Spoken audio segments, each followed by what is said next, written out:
சின்ன மருமகள்ல அடுத்து நடக்க போகுதுன்னு வாங்க பார்க்கலாம். காவியா பார்த்தா கையில ஒரு பழைய டைரி எடுத்துக்கிட்டு தமிழோடைய ரூமுக்கு வராங்க. என்ன காவியா, என்ன இது?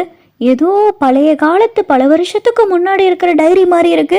இந்த டைரி யார் விட்டு எதுக்காக இப்போ இதை எடுத்துட்டு வந்திருக்க அப்படின்னு சொல்லிட்டு தமிழை கேட்கவும், ஐயோ தமிழ், இந்த டைரி இந்த போகி கொண்டாடுறதுக்கு நான் அவுட் ஹவுஸு, அப்புறம் என் மாமியார் ரூமு, போஸோடைய ரூம்லலாம் ஏதாவது பழைய திங்ஸ் ஏதாவது இருந்தால் எடுத்து போட்டு கொளுத்தலான்னு பார்த்தேன்.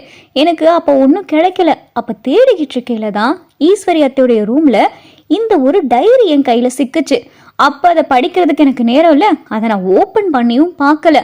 சரி, எதுவும் ஒரு டைரி யாருக்கு எதுவும் பர்சனலாக இருக்குமோ அப்படின்னு சொல்லிட்டு அந்த டைரியை எடுத்து என் ரூமில் வச்சுட்டு பழைய திங்ஸ் எல்லாம் எடுத்துகிட்டு வந்துட்டு போகி அன்னைக்கு போட்டு கொளுத்திட்டேன்.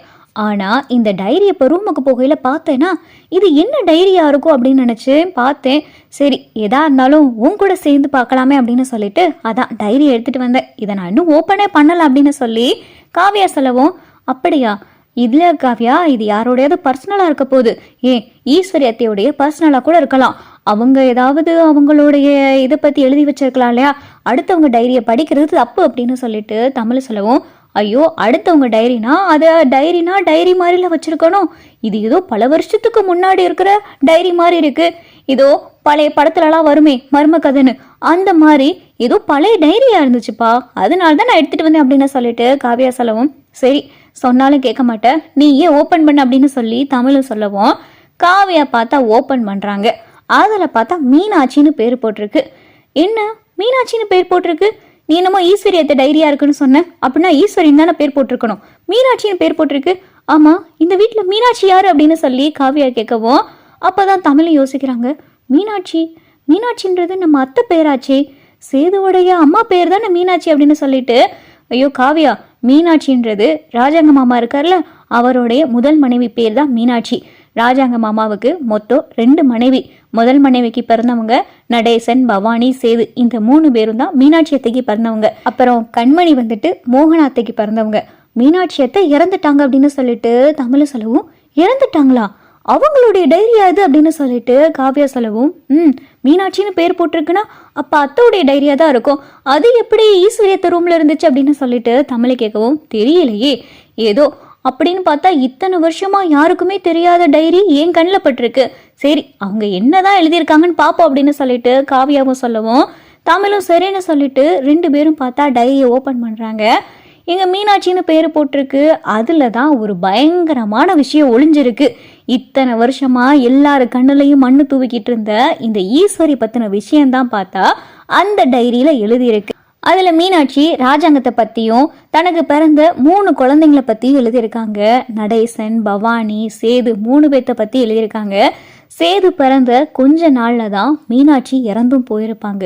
மீனாட்சி இறந்து போறதுக்கு முக்கியமான காரணமே ஈஸ்வரி. வாழ்க்கைய நாசமாக்குன ஈஸ்வரிய சும்மாவே விடக்கூடாது அப்படின்னு சொல்லிட்டு அந்த டைரியில் எழுதியிருப்பாங்க. இதை பார்த்ததுமே தமிழுக்கும் காவியாவுக்கும் பயங்கரமான அதிர்ச்சி. என்ன தமிழ், வாழ்க்கையை நாசமாக்குன ஈஸ்வரியை சும்மா விடக்கூடாதுன்னு எழுதியிருக்காங்க. அப்ப ஈஸ்வரியத்தை இவங்க என்ன பண்ணியிருப்பாங்க?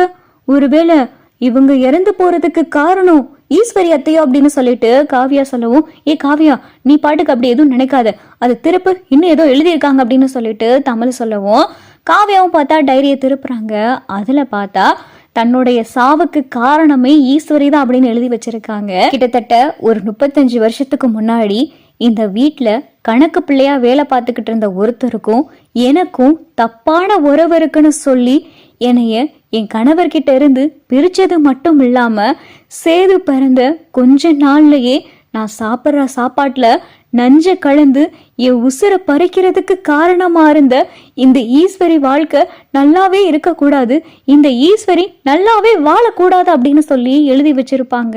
இதை பார்த்ததும் பார்த்தா தமிழுக்கும் காவியாவுக்கும் பயங்கரமான அதிர்ச்சி. பாரு தமிழ், நான் சொன்ன மாதிரிதான் அவங்க இறந்து போறதுக்கு காரணம் இவங்க தான். ஏதோ அவங்களுக்கும் இந்த வீட்டுல வேலை பார்த்தவங்களுக்கும் தப்பான தொடர்பு ஏற்படுத்தி தப்பா அவங்களை ஏதோ சித்தரிச்சு இப்ப கடைசியில அவங்க இறந்து போறதுக்கு காரணமே இந்த ஈஸ்வரியத்தை தான். அவங்க சாப்பிட்ற சாப்பாட்டுல விஷத்தை கலந்து கொடுத்திருக்காங்க. என்ன தமிழ், இந்த வீட்டுல என்னதான் நடந்துகிட்டு இருக்கு? அங்கிள் ஒரு அமைச்சர் தானே, இவ்வளவு பெரிய வீட்டுல ஒருத்தவங்க இறந்து போறதுக்கு காரணமா இருந்தது இந்த ஈஸ்வரியத்தை. அவங்க எப்படி ஒருத்தவங்களை சாகடிச்சிட்டு இந்த வீட்டுல எப்படி இவ்வளவு சந்தோஷமா இருக்க முடியுது அப்படின்னு சொல்லிட்டு காவியா கேட்கவும் தமிழுக்கும் பார்த்தா ஒண்ணுமே புரியல. இரு காவியா, எனக்கு ஒண்ணுமே புரியல. அது எப்படி பல வருஷத்துக்கு அப்புறமா இந்த டைரி உன் கையில சிக்கி இருக்கு? ஈஸ்வரி அத்தை தான் மீனாட்சி அத்தையோடைய சாவுக்கு காரணம்னா நான் அவங்கள சும்மாவே விட மாட்டேன். இதுல ஏதோ ஒரு மர்மம் இருக்கு காவியா அப்படின்னு சொல்லிட்டு தமிழ் சொல்லவும், அப்பதான் காவியாவுக்கும் தமிழுக்கும் இல்ல இதை எப்படி கண்டுபிடிக்கிறது, இவங்க டைரியில எழுதி வச்சிருக்காங்க, நாளை பின்ன இந்த டைரியை போய் ஆதாரத்தை நம்ம எங்கேயுமே காட்ட முடியாதே, நம்மளே எழுதி வச்சேன்னு கூட சொல்லுவாங்க, அதனால இந்த டைரி எல்லாம் ஆதாரமாகாது, யாராவது இதுக்கு பார்த்த சாட்சி இல்ல அத்தை சாகிறதுக்கு காரணமா இருந்த அந்த ஈஸ்வரி வாயாலேயே சொன்னாதான் இதை எல்லாரும் நம்புவாங்க. இதை எப்படி எல்லாருக்கும் ஆதாரபூர்வமா நிரூபிக்கிறதுன்னு தெரியலையே அப்படின்னு சொல்லிட்டு தமிழும் காவியாவும் பார்த்தா குழம்பி போயிருக்காங்க.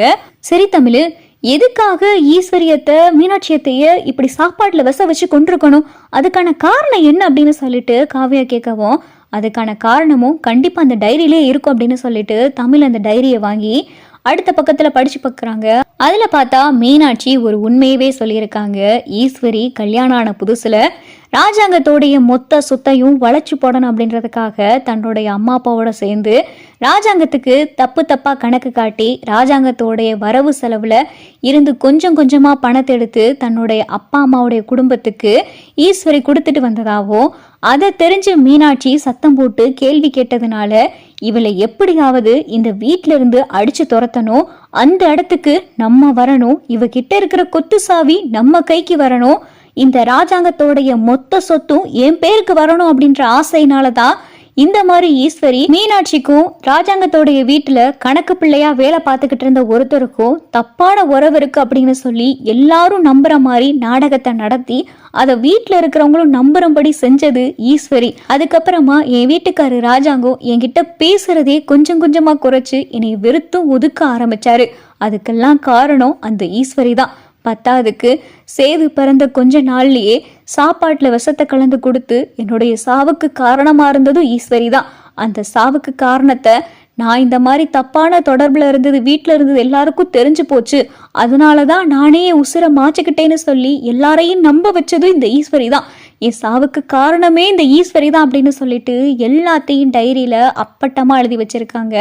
இதை பார்த்ததும் தமிழுக்கும் காவியாவுக்கும் பயங்கரமா அதிர்ச்சி ஆகுது. காவியா, இவங்களை சும்மாவே விடக்கூடாது அப்படின்னு சொல்லிட்டு தமிழ் சொல்லவும், அப்பதான் காவியாவோ, ஆமா தமிழ், இவங்க வாயாலேயே எல்லா உண்மையும் வர வச்சு இவங்களை கண்டிப்பா ஜெயில கம்பி என்ன வைக்கணும் அப்படின்னு சொல்லிட்டு காவியா சொல்றாங்க. அப்பதான் தமிழ், காவியா இந்த டைரி ரூம்ல என்கிட்டயே பத்திரமா இருக்கட்டும், ஈஸ்வரியத்தை இந்த டைரிய காணான்னு தேடி அவங்க ரூம்ல இந்த டைரி இல்லைன்னு விஷயம் தெரிஞ்சிச்சுன்னா கண்டிப்பா அந்த டைரி எங்கே போச்சு என்ன ஆச்சுன்னு சொல்லி தேடுவாங்க, அதனால இந்த டைரி என்கிட்டே இருக்கட்டும், இந்த விஷயம் உனக்கும் எனக்கும் மட்டுமே தெரிஞ்சதா இருக்கட்டும், இந்த விஷயத்த நீ யாருக்கிட்டையும் சொல்லாத அப்படின்னு சொல்லிட்டு தமிழ் சொல்லவும், சரி தமிழ், இந்த விஷயத்த நான் யாருக்கிட்டையும் சொல்ல மாட்டேன் அப்படின்னு சொல்லி காவியாவும் தமிழும் ரொம்ப சீக்கிரட்டாவே இந்த விஷயத்த வச்சிருக்காங்க.